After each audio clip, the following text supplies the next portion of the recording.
Hey everybody, welcome to the Goth and the Sloth. I'm your sloth, Matt. And I'm Luna the Goth.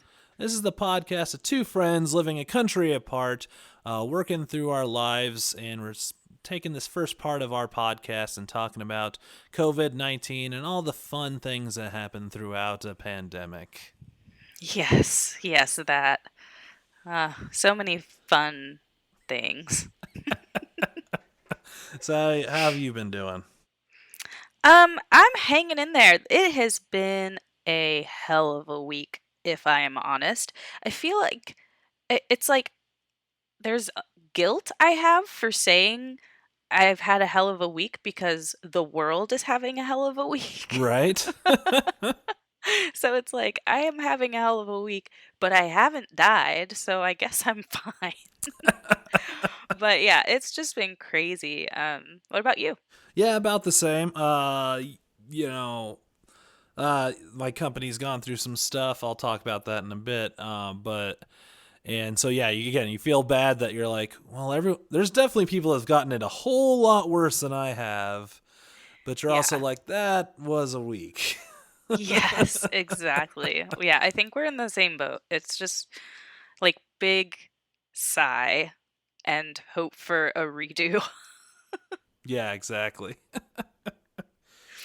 Well, let's just dive right into it. What news do you have from the state of Virginia and the world at large? So, in Virginia this week, numbers are climbing as we knew they would. We went from about 7,000 cases last week to 11,000 cases this week. Um, so more of them. And then uh, we went from about 1,100 hospitalizations to about 1,700. And we've gone from 208 deaths last week to 372 deaths this week. So Wow. yeah, it's just the numbers keep going up as they will. And um, the good news, if there is any here, is that these numbers could have been way worse. Yeah. But I think everyone's staying home, flattening the curve. It's actually happening. It's helping. We need to keep doing it.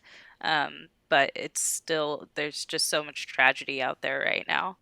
As far as national news, I pulled a couple headlines that got my attention this week. Like I said last week, I'm not, you know, diving into the news every day. Yeah, that's probably for the And best. it really is. I mean, I think that we could lead ourselves down a very dark hole if that's the only thing we were doing. Yeah. So I saw this awful headline. I mean, as headlines do, they grab your attention.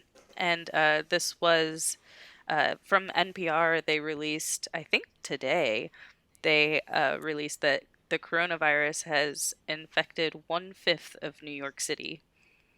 So they said that based on preliminary results of the first round of the antibody testing, officials estimate that about 21% of New York City residents have contracted the virus. And like that's mind-boggling to me. That is insane. I can't fathom with like 1 in 5, like, oh. And then uh Governor Cuomo believes that almost 14% of the state, or 2.7 million people, have been infected. And that's just New York. Wow. Like my brain cannot math these Right? numbers. And then the other headline that got my attention was I think it was CNN, and I'm not sure the medical source that they got this from, but CNN mentioned that the coronavirus is causing sudden strokes in young adults, and that is another terrifying aspect. Like, not only can this take you from breathing pretty fine to suffocating, like literally not being able to get a breath within 24 hours, but it can also now cause strokes in people that are between 30 and 50. And they're saying that these people are not like they weren't in intensive care, like they barely showed symptoms if any, and then boom, it causes, well, the thing is that the virus is causing clotting in Yeah. various organs, and when it gets to your brain, obviously that's a stroke. So it's just Wow. kind of I could kind of see it if they're having like symptoms because, the pressure buildup of trying to get air and, struggling to breathe. I could see mhm. causing a stroke, but the fact that, yeah, they weren't really showing strong symptoms and still having a stroke. Yeah, yeah, absolutely. It's just, I don't know. Anything. I could see it any other way, but for it to just be like relatively healthy people that are kind of a little bit sick and didn't call the hospital because they're not having difficulty breathing or anything like that, and then boom, stroke. Yeah. Wow. Like, yeah, yeah. So, I don't know. It's I don't really have anything other else to say about it other than, ugh, Right. oh God. Everybody, please wash your hands and stay home. Yeah, that's scary. Yeah, yeah, those were the news articles that caught my attention. What about you? What's going on in Colorado? All right. So our numbers are 10,880 or 878 cases, which is roughly about 2,000 up from last week. Um, 2,123 hospitalized, which is up 1,000 roughly from last week. And 508 confirmed deaths, which is 150 up from last week. And they're expecting a big spike within the next couple of days. Not because anything specific with the virus, but they're finally finishing all the death certificates. So that's Oh. morbid. Oh, wow. I didn't even think about that. But of course, all of the systems in place to take care of deaths and The ad, processing deaths. yeah, the admin of death. Yeah, the admin of death. Oh my God. Okay, well, that's So delightful. yeah, I saw two articles today from various sources saying that we're going to see a spike, but again, yeah, not specifically from the virus, but these people have already died and we're just now like filing it and getting it all together. So Yeah. that's scary. And Hmm. Denver proper is up to 96 deaths, almost triple digits just in Denver proper. Whoa. So God. we're looking Please stop scary. breathing on each other. Which then brings me to our new order for Denver. The governor is trying to find a happy medium, which I'll get into the other part of that in just a minute. But we're now starting, instead of stay at home orders, safer at home orders. What on earth? So I have a fun little infographic here. That's perfect for Right? podcasting. Yeah. Please See, show us your just look at this. infographic. Yeah, look at this. Yeah. So April 27th, they're going to open personal services, meaning tattoo parlors, salons, pet groomers, elective medical and dental services, and hairstylists. Wearing masks, but yeah, those will all be able to be open again. Okay. May 1st, we're going to get non essential retail stores may start opening with strict social distancing. Mile High Comics is kind of big on this one because the Jason Street store, as it's known, is literally the biggest comic book shop in the world. And it's actually really easy to be 6 feet away from people in that store unless it's incredibly busy, which I've only seen it like twice. Like you could actually stay far from each other in that one. That makes sense. So Yeah. they may open again. May 4th, offices are able to be at 50% occupancy with temperature checks encouraged, and telecommunications should be maximized. Hmm. So essentially, food restaurants and bars still closed, and things like that. Essentially, he's trying to find a happy medium between all the protests that are going on and stay at home. And essentially, he's like, well, we can maybe open a few things, but just please stay home, especially work wise. Like, if you can telecommute, please do continue doing so. Hmm. So yeah, and then that's the other big news nationally from this week is all the protests. Oh my gosh. So I I get it. I don't condone it, but I understand in a sense where they're coming from. So I guess if you totally didn't know at all, there's been multiple protests across the country. I know Michigan had a big one, Colorado had one, I think Virginia also had one. There were some dumbos out there. Yeah. So all Again, I was so like caught up in my own stuff this weekend that I just like scrolled past it like big eye roll. Okay. Kept going. so yeah, that's across the country, and it's um yeah. Again, I kind of get it in a way because people have lost their jobs, people are angry, um, and there's nothing to really point your anger at. Because unless you're a conspiracy theorist, this is a natural occurring virus, and you can't be mad at nature. I mean, you can, but it doesn't make a lot of sense to. So you're mad, but you don't know what to be mad at. And it takes a kind of different mindset to understand you can be mad at a situation and be completely impotent to do anything about it and just be mad and just have to be mad for a little bit. Yeah. But a lot of people want to point the finger and say, you're not doing this or you're doing this and that and the other.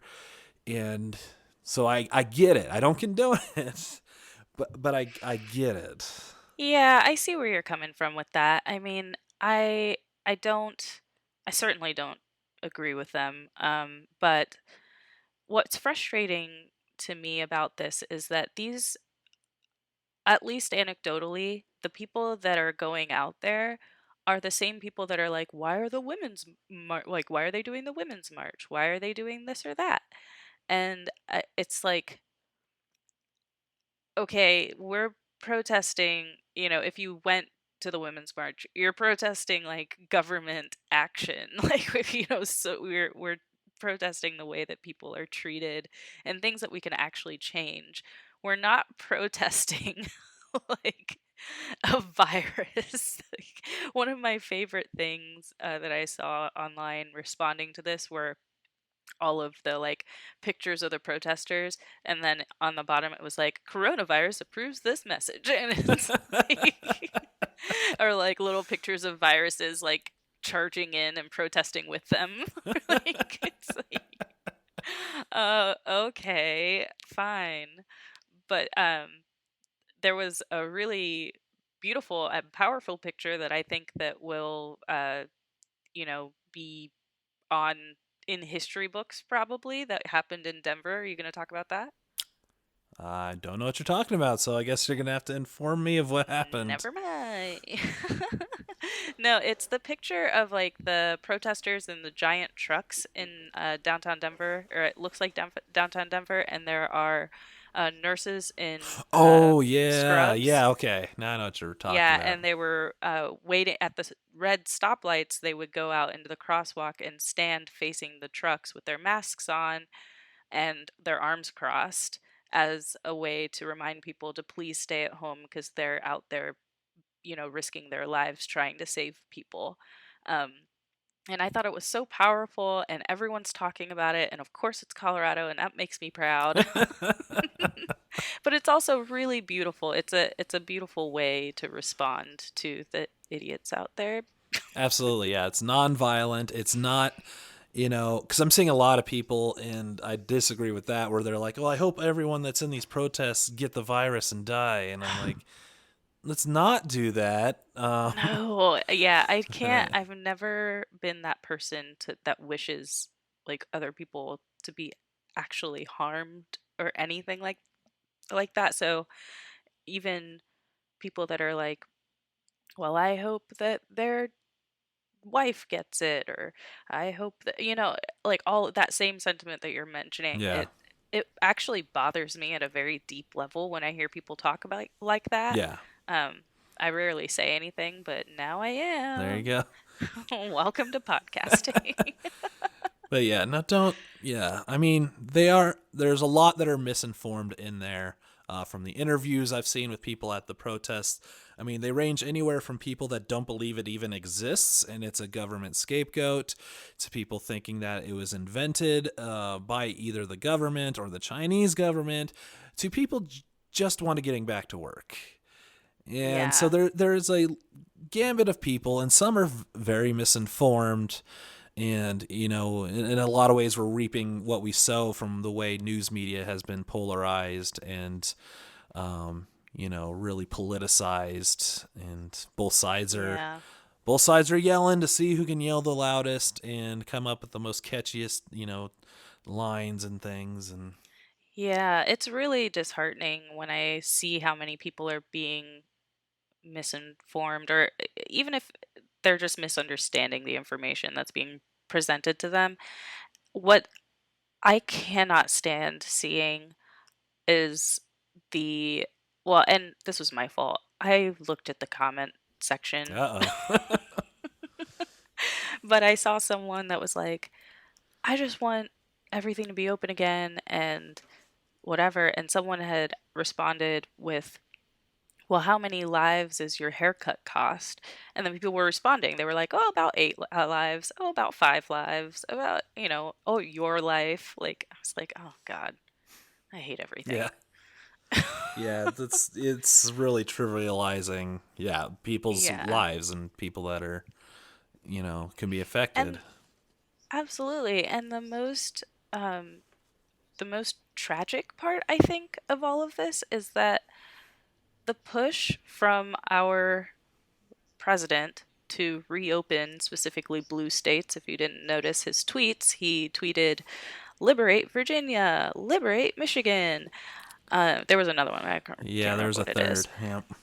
And as if we are under siege, apparently. Yeah. Who knew? Yeah. I didn't know. But he's like, he's pushing for reopening. He said it's in the hands of the governors, and then he's pushing the governors to reopen to respond to his followers that want it to happen. But in the end, his followers are largely the poorest people, Yeah. and they are definitely disenfranchised economically. And right now, you can get 600 extra dollars per week if you get unemployment. But if we reopen, you have to go to work, and you may or may not come up against this virus, especially if everyone goes back to work right now. Yeah. There's a lot better chance that you will be. So you're not going to get that money, and you're not going to get help with really anything that comes along with getting this virus. It's just it feels backwards, it feels wrong, all of it feels dirty and gross, and I hate it. Yeah. No, it's yeah, and it's bad. Not totally. I again, it's just kind of even lost for words on it, but it's Yeah, I get it. I but mean, yeah, some of these things, he's also giving people a boogeyman to point your finger at and be angry, and really that you're allowed to be angry and just let that kind of dissipate. yeah, yeah. And just People don't know how to realize, just deal with their emotions. That's an American thing, I yeah. think. Well, that's global, but we live here, so I will comment about here. But yeah, I mean, once you start polarizing and pointing anger towards something, especially when it's something that there's really no fault of, can get very dangerous very quickly, and Yeah, becomes kind of scary. bummer. Yeah. Well, let's slightly adjust. And what's new with you in general, you in life? Oh, What's your yeah. So news?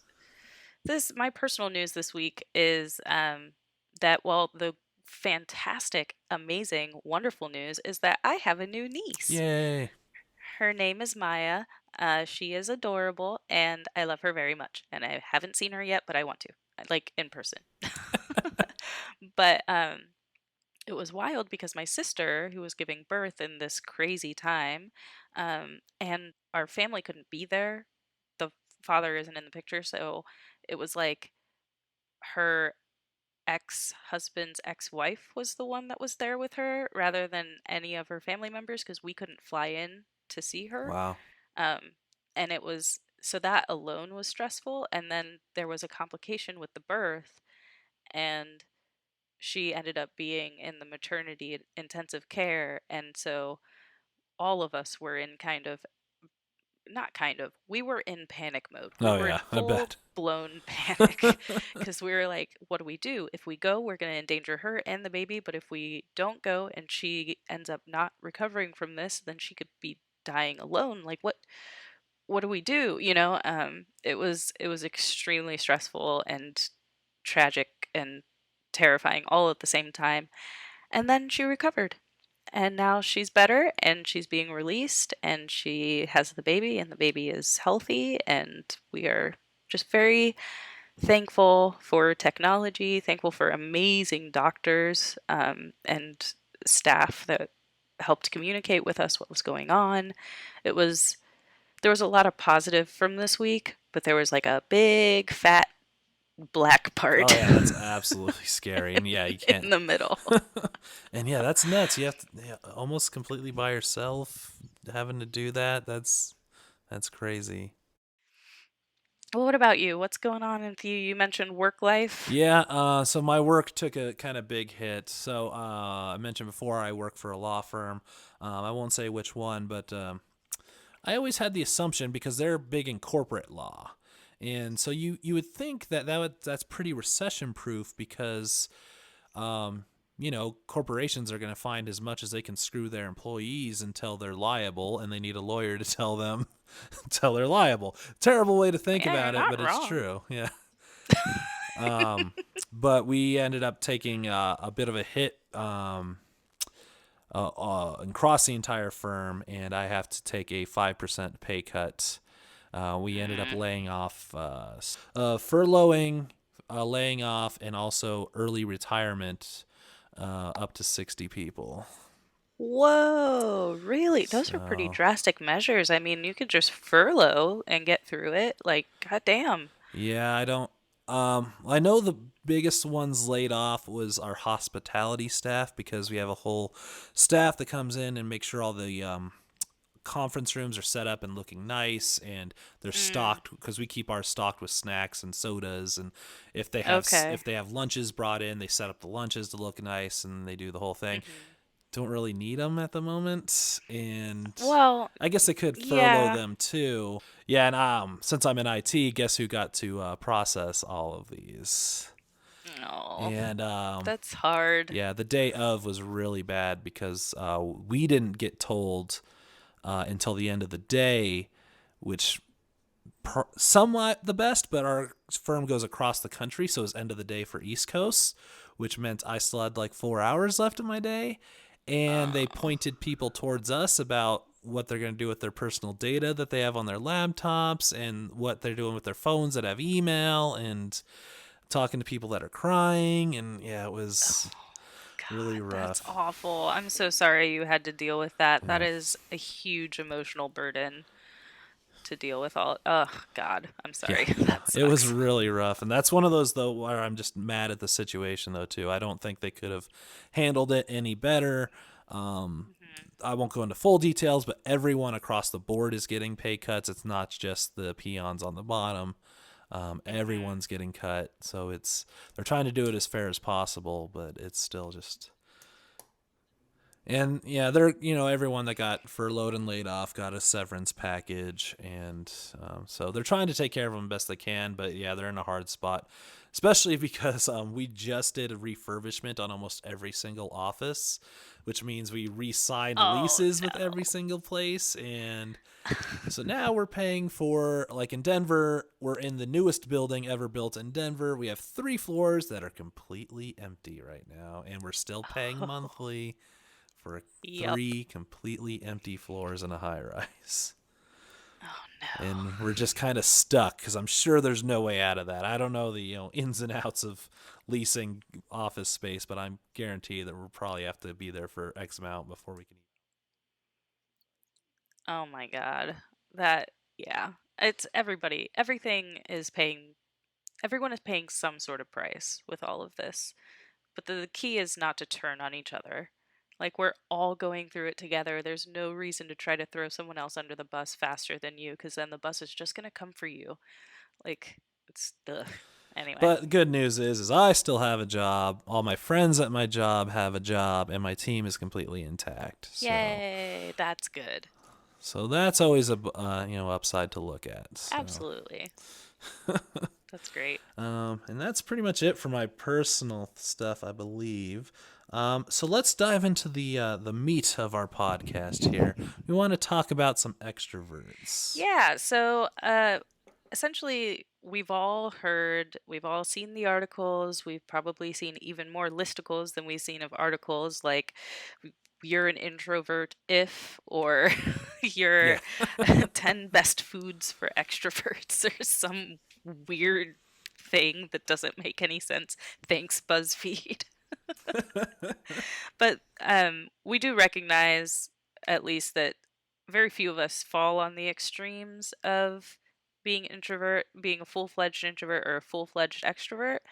And so we're going to kind of approach this entire subject as introversion and extroversion is on a spectrum, and we each fall somewhere on that Yeah. spectrum.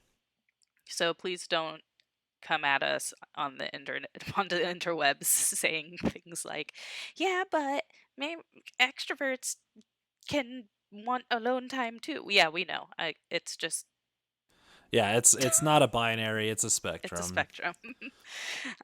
So this week we're going to talk about extroverts and what it's like for extroverts in this strange situation. And I figured we could start out with the official definition of an extrovert. So, from the Merriam Webster, which, I mean, is there any other dictionary? I guess urban. The Oxford. Oh, the Oxford. Oh, what does that second place feel like? So, according to Merriam-Webster, an extrovert is one whose personality is characterized by extroversion, broadly a gregarious and unreserved person. And uh, as far as a less official definition, one of the common ones that I've heard that I really like and makes a lot of sense to me is that socializing gives extroverts energy and it feels good. So if Yeah. you lean more in that direction, that's what we're talking about today. If you don't lean in that direction, we're going to be talking about that next week, but this episode's still going to be fun. Yeah. So keep listening. So we're going to kick this off with anecdotes from our extroverted friends and contacts. So both Matt and I went out into the wild, wild world. Well, out into the digital wild wild world. That's true. I stayed inside for this exercise.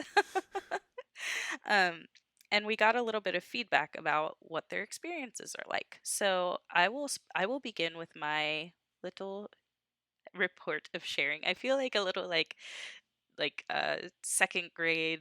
What age is that? Like 8 or something, 10, I don't know. But I Yeah. feel like a little second grader with my hair and pigtails, and I'm like about to read to the class. Like, that's how I feel like. But I loved school for for the academic part, so that makes me happy. There you go.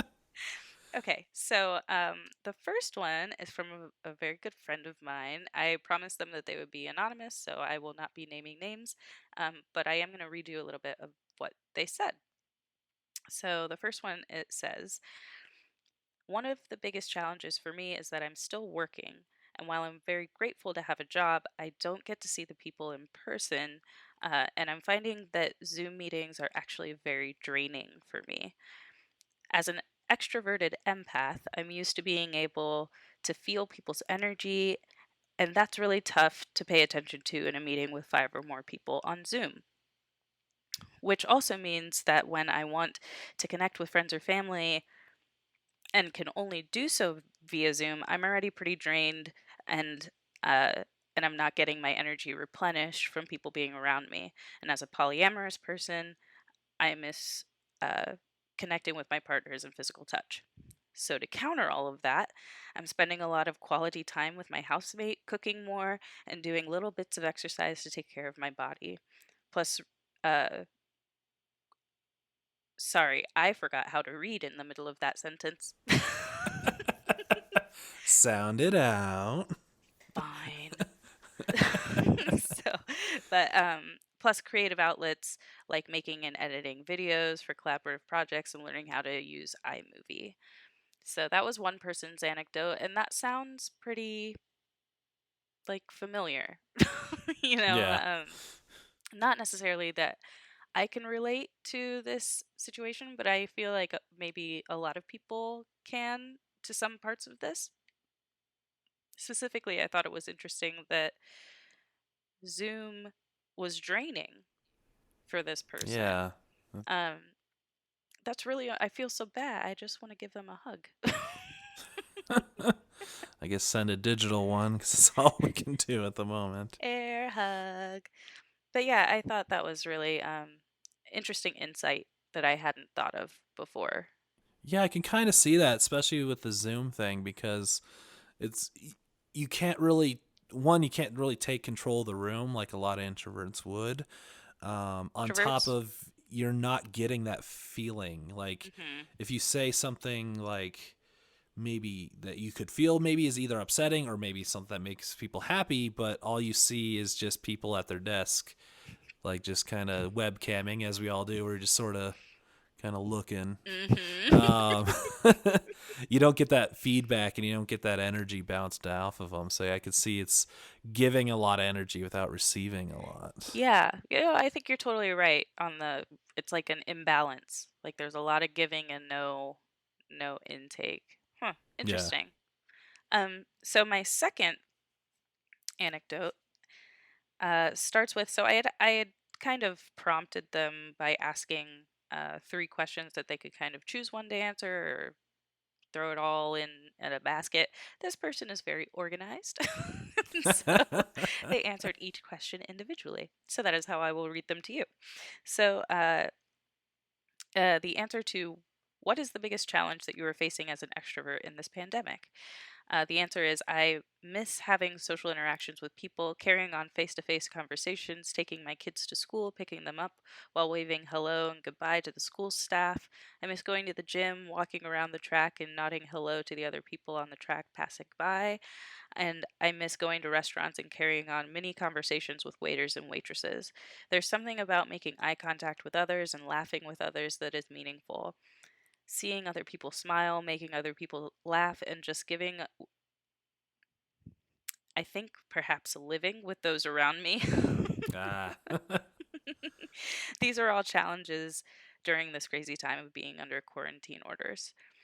How are you spending your time? I ask. I'm spending time working virtually, which I did anyway, spending time with my kids, being a brand new homeschool teacher, cooking, and cleaning.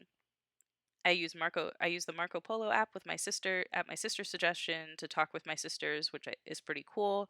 I use WhatsApp to video chat with my mom. I use FaceTime during the day to chat with my husband, who is downstairs in the same house I'm in because I work upstairs and he works downstairs. Relatable. Right? And then the last one was what helps you during this time. And they said watching YouTube videos each morning after my at home cardio workout.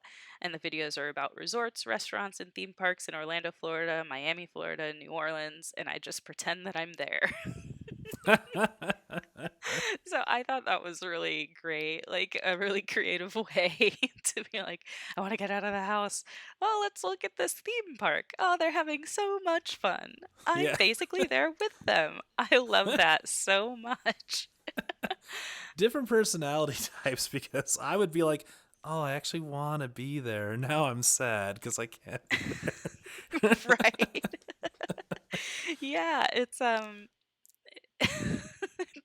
really interesting way to look at it. I really appreciate the positivity and like the can-do attitude Yeah. that this person has. And this one mentions a good point, that is being a brand new homeschool teacher. Yeah, that's a So many struggle I've seen a lot parents. of people. Yeah.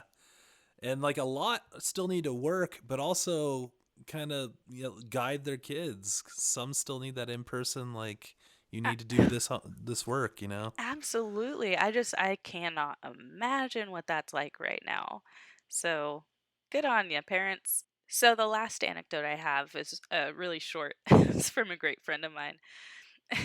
And he says, I'm spending my time actually working in the yard. My parents have 5 acres of property and projects abound. However, it's a struggle to miss my routine. Karaoke on Sundays, Pokemon Go in the park. Ty- what? Okay. I don't know what that last part says.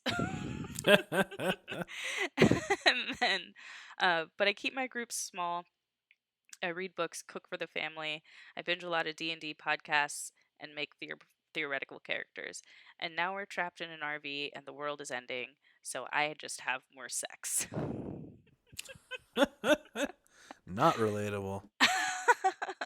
I thought that was pretty well, it was really on point for this particular person, but also really funny and probably Right. relatable to a lot of people out there. It's like, we're trapped together. Let's do this.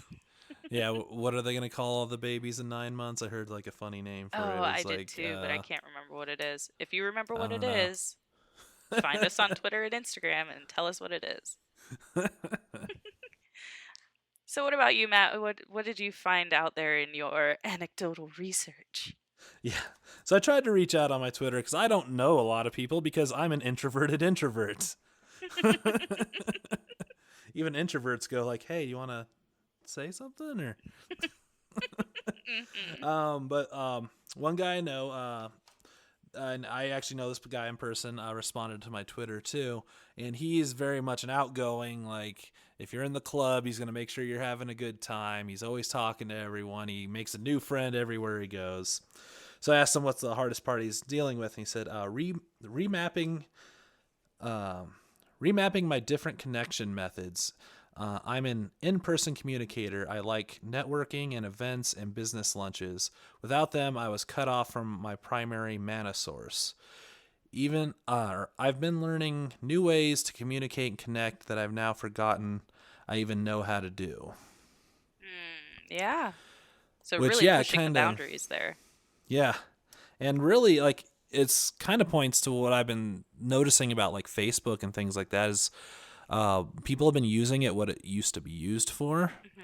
to actually like communicate with people and like start real conversations and stuff. I mean, it goes back and forth. There's still a Yeah. cesspool at points, but I think some people are starting to be in like, oh yeah, I can chat with this person that I haven't talked to, and I can just send them a message and I Yeah. can recommunicate. So that's kind of cool. But yeah, it's a little hard. And the other one I had is very interesting. It's my friend Fiona, who you also know, I and do. she's very much an extrovert, at least in my opinion. I would venture to say she's on that side of the spectrum, yeah. Yeah. So when I asked her about this, she was actually brought up a good point, and she actually has found that it's been very easy for her, and she's starting to think that maybe she's been an introvert but faking it the entire time. And it's kind of interesting though when you think about it. If you're like forced not to have to communicate and not have to put on a face, and you can really be yourself, maybe you were just putting on airs the entire time, and you're finding that you're actually more of an introvert the entire time. Wow, that's really interesting. I think I really love, well, first of all, I love the idea of like an undercover extrovert. Like, I mean, I do it a little bit for this show and my channel where you wouldn't assume, I think, that I would be outgoing. sure. Yeah, no, I mean, I know you, so I can't. But like the first time I met you, I might have said, Hmm. And I probably said the same number of words to you. But yeah, I think that it's really interesting. I think overall, what we're going to be finding with this episode and also the next one is that this pandemic is just teaching us more about ourselves. Like we we might be learning that maybe we, even if at one point we did get energy from being a social butterfly, that could have changed in the last 10 years. Like maybe that was once something she enjoyed and now it isn't. Or maybe she never enjoyed it, never truly enjoyed it the entire time, and she felt pressured to present that way, or whatever it is. I mean, there are so many different ways that this could look for each individual person. And I certainly don't want to put anybody in, a box or category or whatever that is that doesn't um, suit them. But I just think that's a really interesting point that maybe we're just looking at ourselves a little bit longer. yeah. And I think in one article I read from Michigan State psychology was kind of given tips. I think you had an article about that too, so I won't go into super detail, but they're giving tips on what to do as an extrovert. And I was just reading through it and kind of like, oh, it basically boils down to you have to find your internal introvert. You have to Mm. bring out your inside voice. bring out your bring out the little one. Yeah, that's really interesting. I think well, that's not actually quite what the tips I have, but we can go ahead and transition into that right now. So, um I, I think both of us, we decided to kind of go out into the world wide web and find The what blue nowhere, as it. right. What? But yeah, so we went out and found different um, articles and information that isn't from BuzzFeed about what introverts could do, what does it mean, what might help. And so I found this cool article published by the University of Washington School of Medicine. Um, and it's called What Extroverts Can Do to Stay Connected During COVID-19. Now, these tips are pretty general. Like, I'm going to say them and you're going to be like, well, yeah. But I think it's important to be explicit and say that this might help you if you're struggling right now. And also, if you're only struggling a little or you only identify with this a little, it might not be a bad idea just to shake things up and hug the inner extrovert in yourself if that's not Yeah. the primary way you live your life.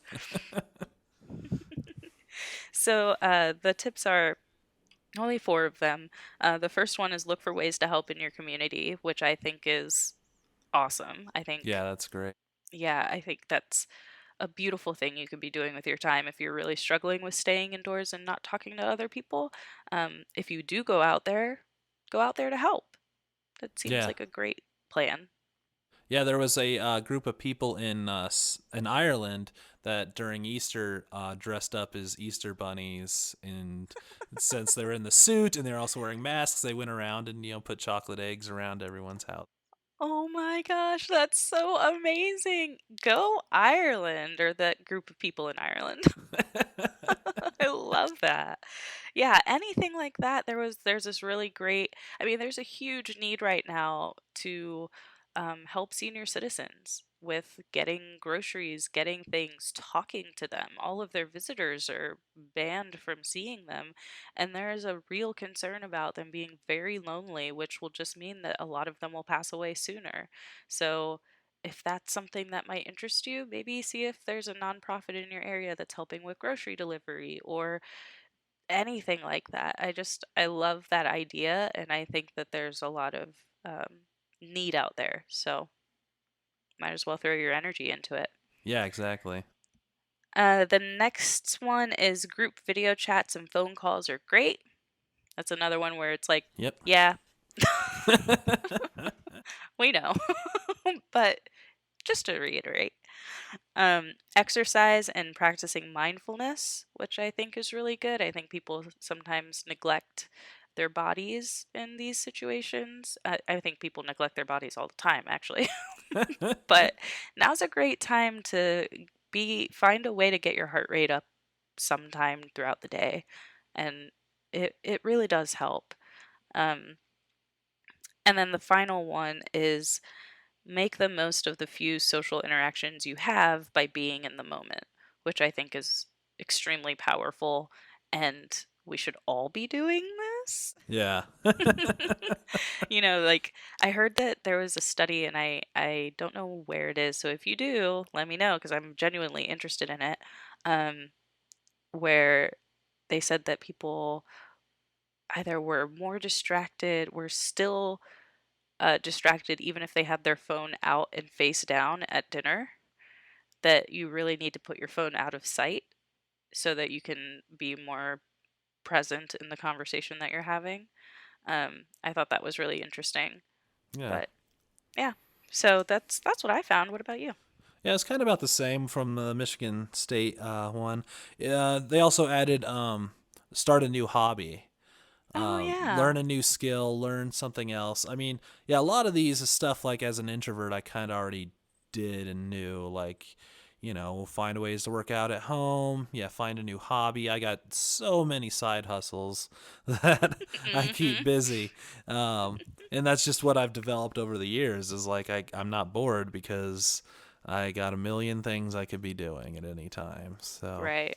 Yeah. and yeah, just yeah, video chats can be very helpful. It really, again, like your one friend, sound like it's a bit of a hassle or not quite, what she's looking for. It all depends on your personality and everything, but I think it at least lets you communicate a little bit better, especially than just a phone call. I think the video chats are a little bit more helpful for that. Yeah, I definitely agree. It's nice feeling connected to somebody for any amount of time sometimes. Yeah. I got to bring up this funny article from the Washington Post. It's more how fast the world has moved and how naive people were. 'Cause it's from March 23rd, and Oh it's how boy. to deal as an extrovert. And it's mostly just like, hold on, it's not gonna be forever. Just look forward to things that are gonna happen, and it's all gonna be over. And I was like, oh, poor Washington Post writer from a month Oh ago. no. Oh God. A month ago That's we were so naive. so naive. A month ago. Ah, it feels like 3 years ago. God, it does. Seriously, I got a I actually have a physical calendar that I bought from one of my cosplay friends, and it feels like it's been on the same picture for like the entire year. Like I have not had to move the calendar. Yeah, I really like I think that this year 8 January and March just like bled into February, and that's all we've had in 2020. That is it. Like, I don't remember one day of January. It's all been March. Do you have any other cool articles about being an extrovert or any little additions there? No, that's it. All right. Well, stay tuned for next week. We'll be talking introverts, which we are much more suitable to talk about from personal experience. Very true. But I will say, all you introverts out there, check on your extrovert friends out there. Make sure they're doing okay. For real. Yeah, The check on the your script friends, has been y'all. flipped on that. It's always been check on your introverts. Now it's check Hmm. on your extroverts. I feel like all those people that publish those articles are just like copy paste, like Yeah. cut and paste the two words, and flip it around. So, what have you been distracting yourself with lately? Well, this week for my distraction, so I started playing an RPG game this week, and I'm Woot. so happy about it. We only played one session so far, and it's called The Quiet Year or One Quiet Year, something like that. Okay. And it's world building. So hypothetically, once we finish building the world, we will start playing in that world, and it's so exciting to play again. I'm so Nice. happy. That's awesome. And it's like with friends that are like new, like they're all Richmond people. Like I've only met one of them through the coffee slinging job, and then it's like their network. So it's like Okay. new people. I get really sweaty and nervous before I log on. But then I play and I'm like, yay! It's like giving my brain some creativity and it just feels so good. So that was a really great distraction. And then my other distraction this week, like I mentioned, this week was a little crazy emotionally. So I have been watching so many horror movies. It's just been horror movie after horror movie and eating snacks. And I don't care what weight I have gained from this week, but I am a happy camper. I've literally shoved Cheetos in my face before we started recording because I realized that the 7-Eleven across the street delivers. Oh, nice. So, like yesterday, I got like little baby tacos that they make. It's like that are like hot when they arrive. Yeah. And then like a bunch, I got like Sour Patch Kids and Cheetos and powdered donuts. I was like, everything is hard. Bring me snacks. Leave it at my door. Don't touch me. What's a horror? If you pick one of the ones you watch, what's a horror recommendation for everyone? I would say The House That Jack Built. I watched it last night. Is it based on the Really. Metallica song?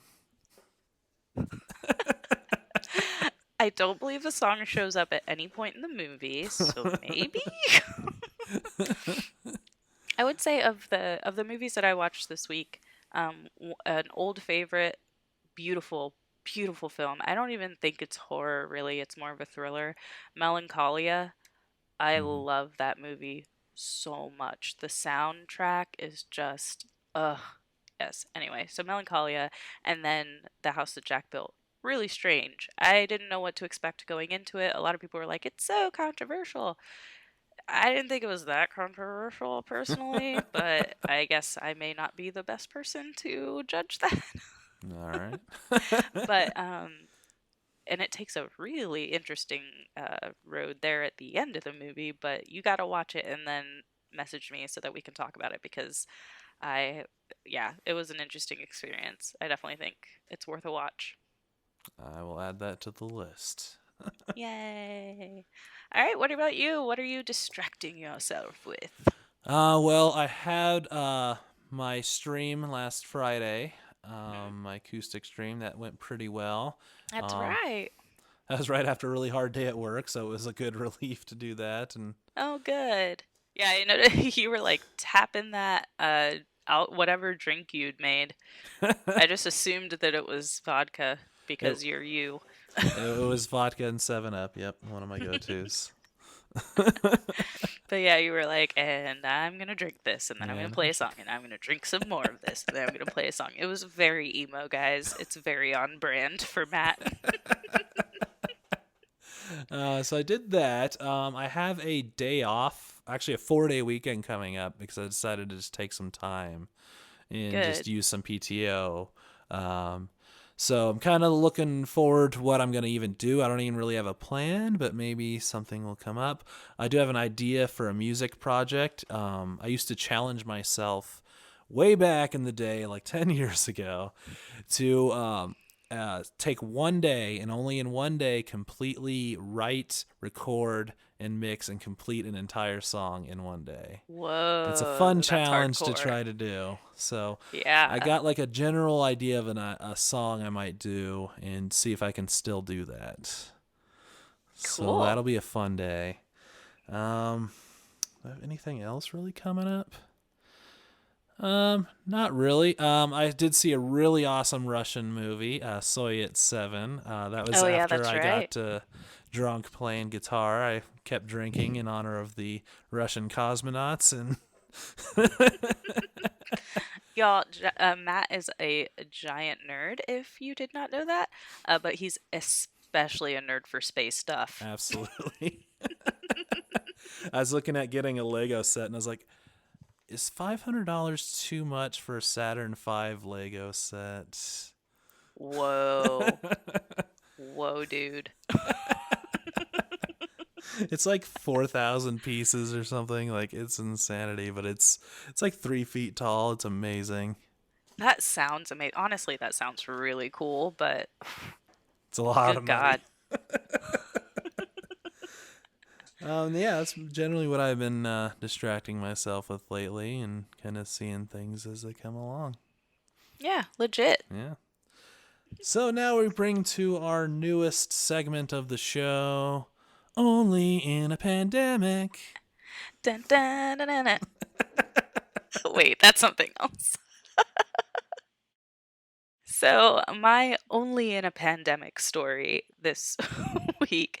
So, I mentioned last week that I hurt my back, um, which is lots of thumbs down. Do not recommend. Not great. Um, and I heard it like a week ago, like a week and a couple days ago, and it's better, but it's not great. So I finally went to go get treatment, which was its own monster of a thing, trying to find someone that was open, taking new patients, blah blah blah. Like, how are they observing the all the rules and all of these things? I found someone. Thank goodness they got me in today. Um, Turns out I don't necessarily need an adjustment. I went to a chiropractor. I thought that I needed an adjustment. I just have a sprain. So all of my like soft tissue is angry. So I also, like, at when you go to a chiropractor you often also get a massage, so I got a massage and that helped a lot. So I'm going to go back next week. It's expensive, but I have got to be able to move. I'm a mover. I get paid to move. I have to do this. So the part that was only in a pandemic is that during the massage I was face down, and you know how you put your face in a little face hole thing? Yeah. Well, you have to wear a mask. So I was wearing a mask and then my face was on the face hole thing, and I basically suffocated for 20 minutes. It felt like I was gonna die. Like, I was like, well, this massage is really good, but I can't breathe. No. So that was a new and different experience. I'm not sure what can be done about that other than the virus stopped killing people. Yeah. Oh my god. Well, I got a couple. Nothing that personally happened to me because I've been really doing nothing, which we'll get into in our next segment. But um, a couple of news stories I found that were kind of funny. One's a bit of a Schadenfreude, which is kind of fun. So we all know, at least hopefully everyone knows, that the toilet paper buying panic started in Australia, and then kind of made its way here.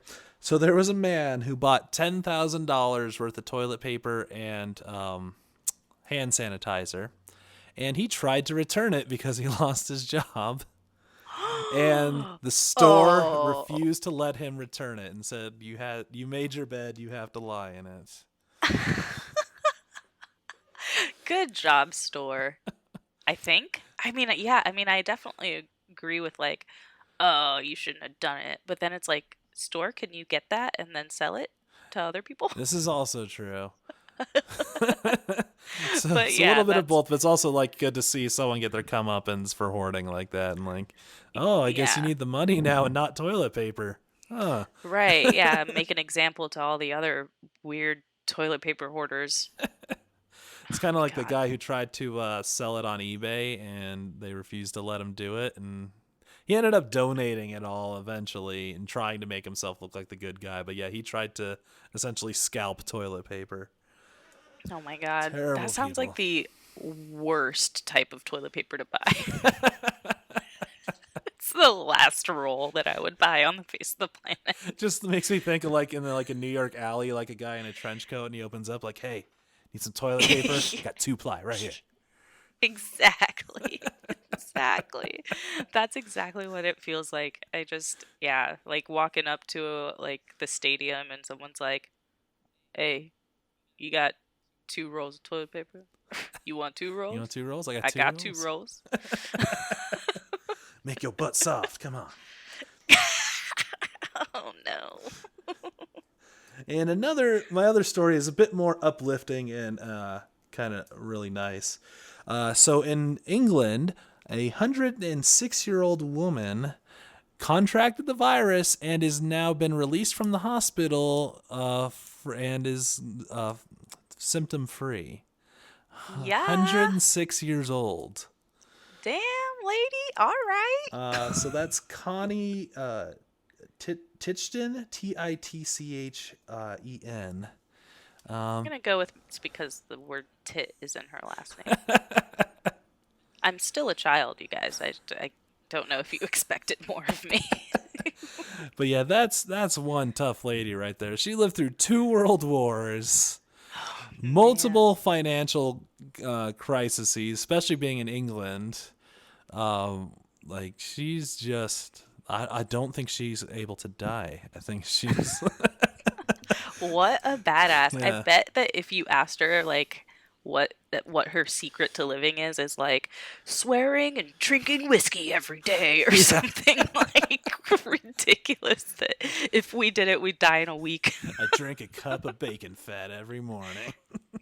Exactly. So That's that is awesome. amazing. I love that. So let's end our show here with our hermit level on a scale from Howard Hughes at a 10 to The Wolf of Wall Street on the Leonardo DiCaprio scale. How have you been hermiting? I think I'm a solid 5 this week. I think last week I was a 6 and then you talked me into being a 5. So this week I am a solid 5 because I did do the RPG game with, you know, people, humans. Humans. And then I don't know, I feel like even through all the stress and stuff, I ended up reaching out to like a lot more family. Um, just spend a lot more time talking to people virtually this week than usual. So I just feel like I'm a solid 5, All but right. I'm still not like generally talking to people, generally hiding, and then I spent a good chunk talking to people. So that's how I justify my number this There you week. go. What about you? Honestly, I think I've slipped. I'm a bit more of like a 7, maybe even a little higher. Um, Really? I did the stream, but that's really more one-sided. There's the chat and everything, but it's mostly one-sided. It is, especially when you're playing, Yeah. because then you can't really engage with the chatting Yep. folk. And you also like if compared to play it live too, you can't get like a gauge on if anyone's enjoying it, if you need to switch it up, or if you're just sort of just going, just go. Oh, huh, So interesting. Yeah. there's that. And then really over the weekend, I didn't really talk or work with anyone. I did have my family breakfast. Although this week we're moving it to a lunch because my nephew gets up too early for breakfast and doesn't want to wait till the rest of us get up. So Mm, we're okay. switching to lunch this week. But yeah, I did that, and that's kind of about it. I did have 2 guys from my band over yesterday to do some recording, so we're starting to get some of that down. Yay. So best we can. And yeah, if you're curious, we're all quarantined already anyway, so it's Yeah, pretty we covered safe. that in a previous episode. Listen to our catalog for details, um, but don't get mad about the sound quality. right. So that's really about it. It really has been kind of more just being into myself kind of thing. So Yeah, well, sometimes you need that, and especially after having a hard week, like you kind of need to step back and reset and kind of replenish your energy after talking to crying people. That sounds that sounds awful. yeah, that was tough.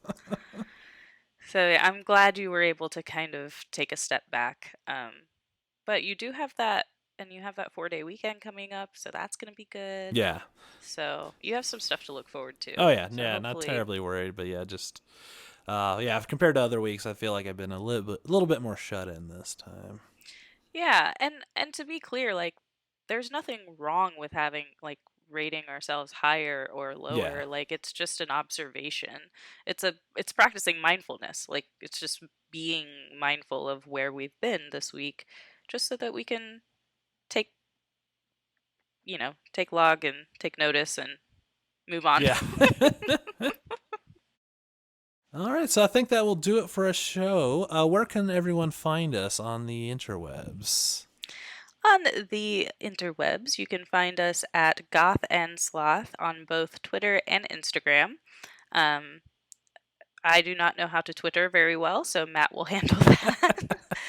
And I Instagram more than Matt, so there's that. So I've been a little bit of a slacker on the Instagram this week, but I'll get back to it. Yeah, you should post one right after this show. Okay. But yeah, I will. Um, so yeah, that's where you can find us on the Instagrams and Twitter, and then we actually have a YouTube channel now. Yep, we don't get a direct link until we've had 100 subscribers, so subscribe to our channel. But you can definitely search the Goth and the Sloth, and we come up. So you can find Yay! us on Yay! YouTube if you prefer YouTubing for your podcasts. Hell yeah, we're getting there, and then we will be on other platforms soon. You will find out when that happens. Um, and as for each of us, you can find me at LUNA_MINUIT, Luna Minui, and you can find Matt at Wizard_Matt on Twitter and Wizard Cosplay on the Instagrams. Yeah, you can Yay! also find my YouTube channel, my personal one, at Matt the Pharaoh Wizard. Did you have to think I about that for a did. second?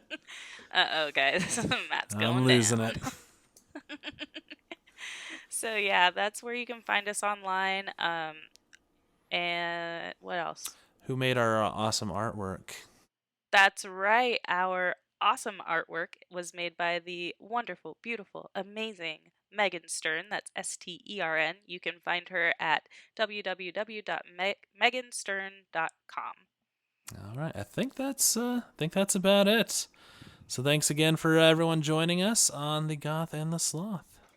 Yes, and please wash your hands and stay home. Stay home.